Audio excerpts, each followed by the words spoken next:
vais faire un travail sur moi, de toute façon, il va falloir que ça, je m'y mette, et en même temps, j'ai une espèce d'appréhension. Alors, je sais pas si c'est naturel ou pas. Il faut absolument que je fasse des travails de respiration, et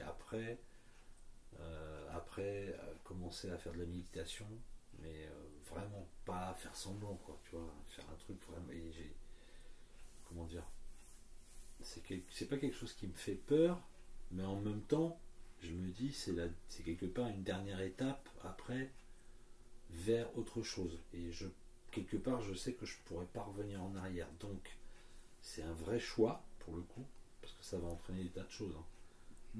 Ne serait-ce que effectivement ce que tu disais par rapport au lien avec ma famille. Si je commence à leur dire que ça y est, je fais de la méditation, que je suis dans le machin et tout ça, et tu n'es pas obligé de leur dire. Non, je suis pas obligé de leur dire, mais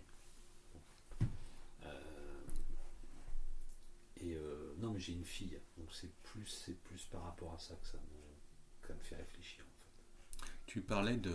Parce que, pardon, quand tu deviens éclairé ou illuminé, hein, souvent, d'une manière péjorative, on dit ouais, celui-là c'est un illuminé.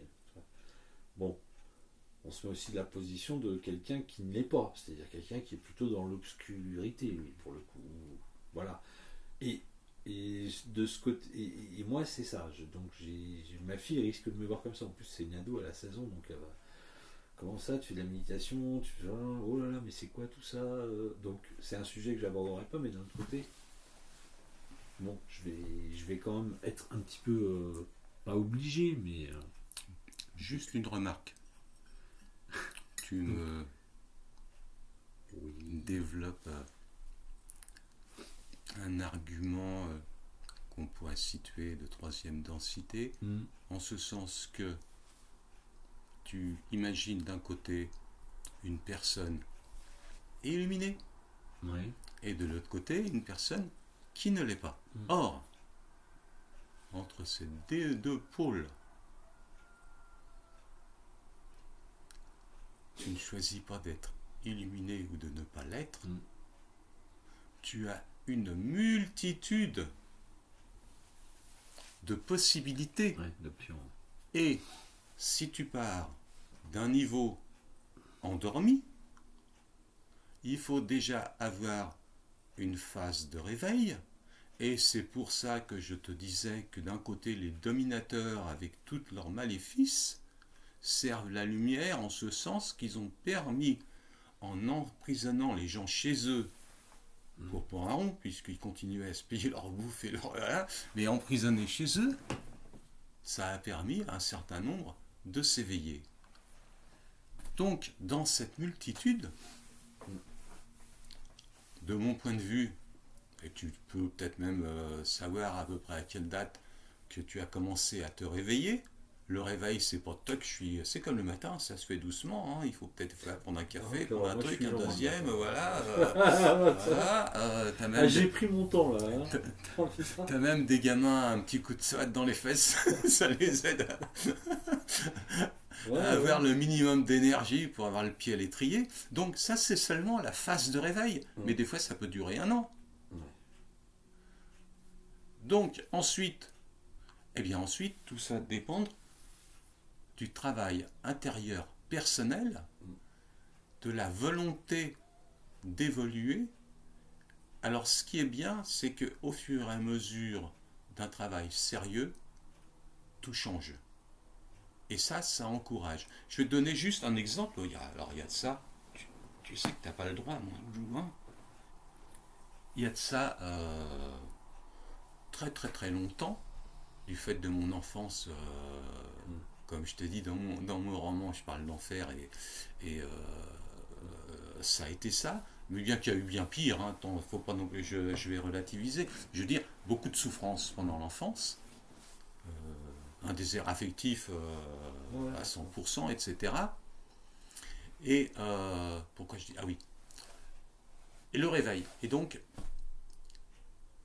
le réveil, c'est comprendre l'utilité du pardon.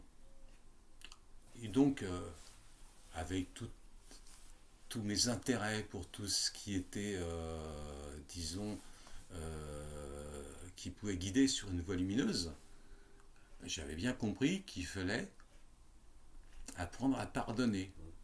Ne serait-ce que tout l'enseignement christique. Je ne parle pas du tout de religion là-dedans. Je parle de l'enseignement du maître, Yeshua. Donc, eh bien, j'ai été sur la pointe des pieds. Il faut dire, j'ai pardonné des petites choses. Je n'ai plus de souvenirs de détails. Et en pardonnant des petites choses, j'allais un petit peu mieux. Donc j'ai pardonné un petit peu plus. Et pour bien finir par comprendre, là encore, c'est pas je crois que c'est bien de pardonner. Celui qui dit je crois et celui qui dit je ne crois pas, ça ne sert à rien. Ni l'un ni l'autre ne savent de quoi ils parlent. Il n'y a que la connaissance, l'expérimentation qui peut te faire comprendre qu'il faut tout pardonner. Tu ne pardonnes pas pour celui à qui tu pardonnes, tu pardonnes pour toi. Parce que toi, tu vas mieux. Et quand tu vas mieux, tu peux t'aimer. Et si tu t'aimes, tu peux aimer les autres. Et celui qui aime, qui ne s'aime pas lui-même, c'est pas de l'amour. L'amour est inconditionnel. Et il n'attache pas. Alors ça, c'est la première chose à laquelle il faut penser.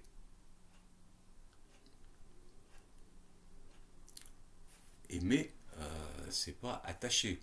C'est pas j'aime bien la viande. Comme le père qui dit à son gamin, tu l'aimes bien ta mère? Ah oui papa, bon bah reprends-en. Ouais. Aucune attache. L'amour, c'est respecter, donner toute la liberté. Aimer la nature, c'est respecter la vie. Toute la vie. Tu sais que je coupe pas une branche à un arbre sans lui demander si c'est le moment, s'il préfère pas que j'attende le printemps ou la fin de l'automne.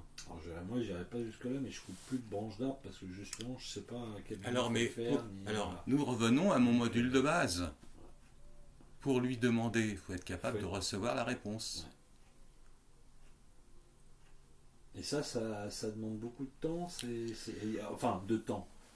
C'est l'enseignement. J'ai du mal à m'imaginer l'enseignement 2 jours. Oui, mais c'est pas en 2 jours que je vais apprendre à être réceptif. Attends, c'est pas ça. En 2 jours, tu auras expérimenté. Tu auras expérimenté le fait d'obtenir une réponse par oui ou par non à une question que tu te poses. Tu auras expérimenté le fait que tu peux déceler des phénomènes invisibles, que tu peux déceler des êtres invisibles. Par exemple, ici sur le haut lieu vibratoire des gardiens, des êtres de la nature, des fées, des elfes. Il y a une elfe ici, là, juste dans l'angle. D'ailleurs, j'y avais mis un petit peu de tabac, mais elle m'a dit qu'elle en avait assez. Du vrai tabac, hein, pas du truc empoisonné, hein, 100% bio. Des fées, des dragons, il y a 5 dragons ici sur le domaine. Des grandes fées, des fées de l'eau, des fées de l'air, une multitude. Dans le chalet, il y a une époque, au début où je travaillais dedans, il y avait une vingtaine d'êtres dans la nature. 20 mètres carrés, 20 êtres de la nature, de toutes sortes. Quand tu rentres là au portail blanc où tu as passé ton vélo, il y a juste sur quand tu rentres, c'est sur ta gauche, il y a un nain qui garde le vortex. C'est un des plus petits vortex de France sans doute, hein, avec un lien d'une vingtaine de mètres. Donc c'est le petit vortex de l'entrée. Il est gardé par un nain. Bah, tu seras capable de le sentir. Ouais. Et de poser une question et avoir une réponse par oui ou par non. Donc c'est quand même un grand pas vers l'autonomie. Après, ça débouche sur tout ce qu'on pourrait appeler comme bilan de santé, où tu n'as plus besoin de prise de... Par exemple, hier, je me suis couché, je me suis rendu compte que j'ai une petite carence en zinc, bah, aussitôt, j'ai fait ce qu'il fallait pour que cette carence soit comblée. Concernant la santé encore, par exemple, je peux me rendre compte que j'ai 3-4 bactéries pathogènes sur mes gencives ou entre mes dents, demander à mes globules blancs de régler le problème. 5 minutes après, c'est fait. Voilà le genre de choses qui est possible. Alors tout ça, le module te donne toutes les ficelles, toutes les expérimentations. Mais c'est un peu comme si tu as passé un permis de conduire un véhicule automobile. Tu as eu toutes les ficelles, ça a été un peu plus long comme apprentissage. Moi, ça m'a demandé 10 leçons, parce qu'il y a longtemps, c'était 10 leçons d'une demi-heure pour la conduite, et puis une leçon de 2 heures pour le code. Après, elle m'a donné le bouquin, elle m'a dit t'apprends par cœur. Moi, j'ai passé en 67 mon permis. Donc, tu as le bagage.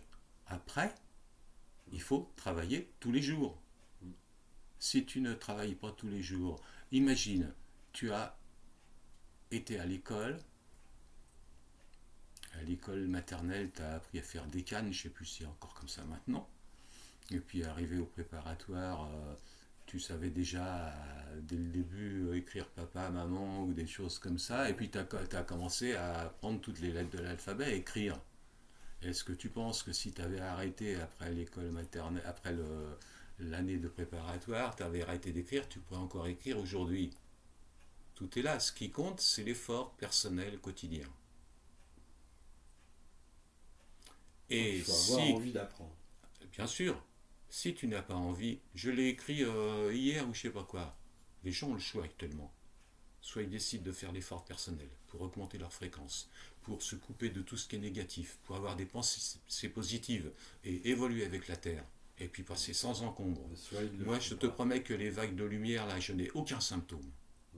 Il y a des gens qui ont des étourdissements, il y a des gens qui ont un peu mal à la tête, comme tout ça. Alors surtout, il ne faut pas valider ça de prix, ça te baisse ta fréquence, ça va augmenter les symptômes. Il faut aussi comprendre les causes. Si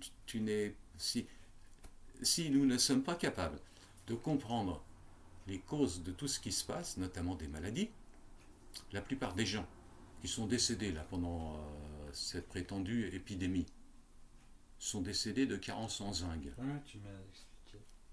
Je te l'ai dit, hein, d'accord.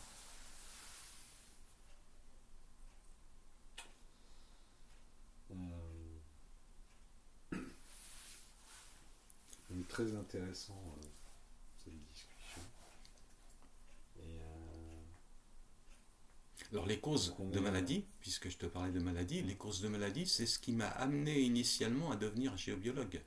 D'accord. Parce que j'ai découvert qu'à une certaine époque, disons juste un petit peu avant 1900, début 20e siècle, fin 19e siècle, les seuls cas de cancer qui existaient étaient des gens qui mouraient de cancer parce qu'ils habitaient dans une maison à cancer. C'est-à-dire que il y a très longtemps, quand les gens construisaient une maison, ils avaient par exemple un bout de lopin de terre, un champ, et ils mettaient un troupeau de moutons ou un troupeau de vaches et ils regardaient. Là où les animaux se mettaient pour ruminer, où ils se trouvaient bien, qui restaient longtemps, c'est là qu'ils construisaient la maison. Ils savaient que c'était un lieu positif. Mais ensuite, il y a eu des gens qui ont construit pour des causes n'importe où, et il y avait des endroits très très très nocifs, avec des failles, avec des veines d'eau souterraines profondes, etc., avec des nœuds telluriques invisibles, néanmoins très très nocifs, avec des neutrons et des machins qui font qu'ils avaient un cancer. Je suis intervenu sur une maison à Alençon, il y a 7 ou 8 ans. Une de mes élèves, qui était aussi une collègue thérapeute, elle avait elle était pas kinésithérapeute, flûte. Les kinés, c'est n'importe quoi, c'est de la chaîne c'est kinésithérapeute, non, une ostéopathe, voilà. Ah non, ostéopathe. Elle était ostéopathe. Et ses grands-parents avaient fait construire une maison à Alençon. Dans la maison vivaient donc ses grands-parents, vivait son oncle et un chien. Les grands-parents sont morts de cancer, l'oncle est mort de cancer, il y a eu 2 chiens, ils sont tous les 2 morts de cancer. Ensuite, c'est sa mère qui habitait dans la maison, et puis elle était hypersensitive. Elle témoigne sur mon blog Nourriture et Vibration. Il suffit de voir un témoignage de Sophie d'une maison à cancer où elle ressent à chacune de mes interventions dans cette maison et elle commence à respirer. Dans cette maison, quand je suis arrivé, même dans la journée, il y avait les lumières partout. Il ne supportait pas les lumières éteintes et tout. Elle descendait, elle, jamais à la cave. Le chat venait, mangeait, il se rebarrait aussitôt. Elle revenait de ses cours de l'université, elle était à Rouen, je crois, ou je ne sais plus où, nous à Évreux, enfin passons n'importe où, ou à Caen. Elle rentrait à Alençon toute contente de retrouver sa mère et à peine arrivée, elle était tellement mal dans la maison qu'elle avait qu'une hâte de se repartir. Voilà le genre de choses. Donc c'est ce qui m'a amené le fait que il est complètement inutile de s'occuper d'un seul des 3 équilibres indispensables à la santé. C'est-à-dire qu'il faut s'occuper du terrain. Le terrain ne doit pas être empoisonné, il ne doit pas être carencé. Et donc là, module de base, tu vas pouvoir vérifier à distance au besoin toutes les carences, tous les empoisonnements, etc. Ensuite, il faut que sur le plan énergétique, il y ait une fréquence vibratoire valable. Il va falloir vérifier la fréquence vibratoire de tous les centres énergétiques. Il va falloir vérifier les axes. Pour ça, il faut être capable de les sentir. Les 3 axes, l'assiette, l'axe frontal et l'axe transversal. Voilà tout le genre de choses. Ça ouvre. Alors que, ensuite, tout ce qui est psycho-émotionnel, la plupart des gens qui ont un cancer, bien souvent, ils ont un terrain qui va être favorable. Mais si tu sèmes pas des radis dans une bonne terre, il ne poussera pas de radis. C'est-à-dire que les souffrances, les traumatismes graves qui ont été conservés, qui n'ont pas été évacués, vont programmer et quelquefois déclencher le cancer. Alors quand il y a 1 ou 2 ou 3 qui, à la suite de traumatismes du même genre, c'est sûr que ça devient déclenchant. Donc là, c'est pas la peine d'essayer de détruire le cancer. En fait, ils détruisent tout, ils détruisent le bonhomme. À part la chirurgie, l'irradiation et l'empoisonnement chimique, ils ne savent rien faire. Et les gens meurent, ils tuent le cancer avec la personne. Ouais, souvent. Très souvent. Donc c'est les 3 choses qui peuvent causer, et chaque est relié, c'est interdépendant les uns des autres, des 3 équilibres. Mais si en plus la cause est extérieure de tout ça, mais si nous regardons bien qu'est-ce qui se passe actuellement dans les thérapeutes, il y en a un qui est homéopathe. Alors lui, il va s'occuper que du terrain. Et si tu as un cancer, il va dire, ben non, il faut consulter, c'est-à-dire il va te faire assassiner à l'hôpital. Oui, et les gens venaient me trouver en disant, bon, bah, le médecin m'a dit, si je ne me fais pas opérer dans la semaine, là, il ne garantit plus rien. Donc il vient me voir, ok. C'est un des cas où je t'expliquais tout à l'heure, et la radionique, etc.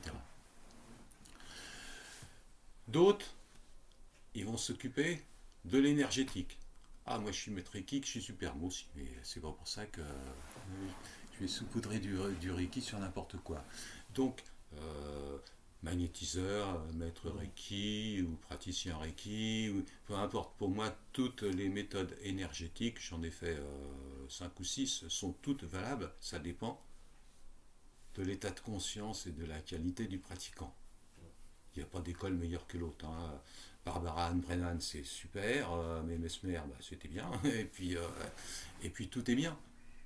Sauf que lorsque j'entends quelqu'un qui n'a fait que du Reiki, qui est peut-être maître enseignant Reiki, peu importe, et qui ne connaît rien, qui ne sait pas ce que c'est que le magnétisme, si ce n'est qu'il dit le magnétisme c'est pas bien parce que il parle de ce qu'il connaît pas. Moi je peux parler, j'ai été 30 ans magnétiseur avant d'avoir passé mon enseignement de Reiki Ushui Tibet, de Reiki Karuna, et j'ai étudié Mesmer, Henri Durville, Barbara Ann Brennan, etc. Et tout est bien, tout est bien. C'est une question d'exercer en conscience et avec amour, et tout se passe bien. Voilà.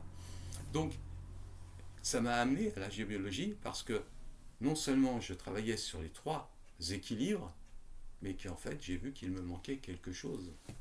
Alors, après de là, j'ai développé parce que la géobiologie sacrée, etc., les hauts lieux vibratoires, et je me suis rendu compte en plus que tous les grands noms connus en géobiologie, comme Cardinaux, comme Bratt, etc., on crie beaucoup de bêtises. Il y a des choses intéressantes, hein, j'ai beaucoup de leurs livres, mais le pire, je pense, c'est de George Bratt. C'est manuel cartésien de géobiologie ou je sais pas quoi. Et à l'époque, il est appelé sur une maison hantée. Il arrive, il se fait caillasser de partout. Ça vole, mais bien. Alors il se dégonfle pas, il revient la semaine d'après avec un commissaire de police et un psychologue. Caillassage de nouveau et incendie. Et dans son dernier bouquin, c'est le seul que j'ai pas parce que j'ai décidé que j'avais donné assez d'argent, il semblerait qu'il revienne sur toutes ses erreurs et tous ces trucs parce que pour lui, le fantôme n'existe pas. Je crois que ce que je vois.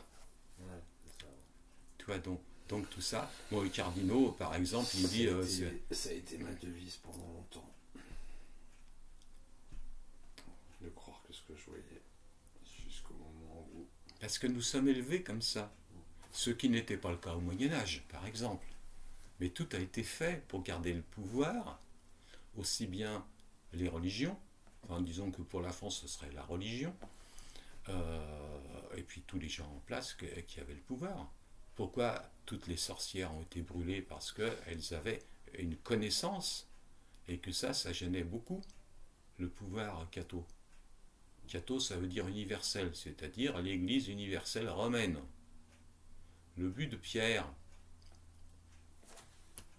à moins que je me trompe, qu'on me tire par les cheveux et qu'on me fasse monter là-bas, le but de Pierre, ouais, c'est qu'il ne supportait pas la colonisation romaine sur toute l'Europe.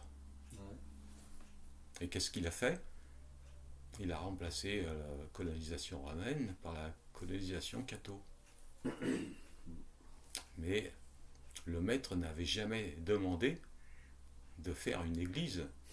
Il demandait de transmettre son message d'amour universel, d'être lié directement au Père. Il n'y a pas besoin d'une église pour se relier au Père. Voilà.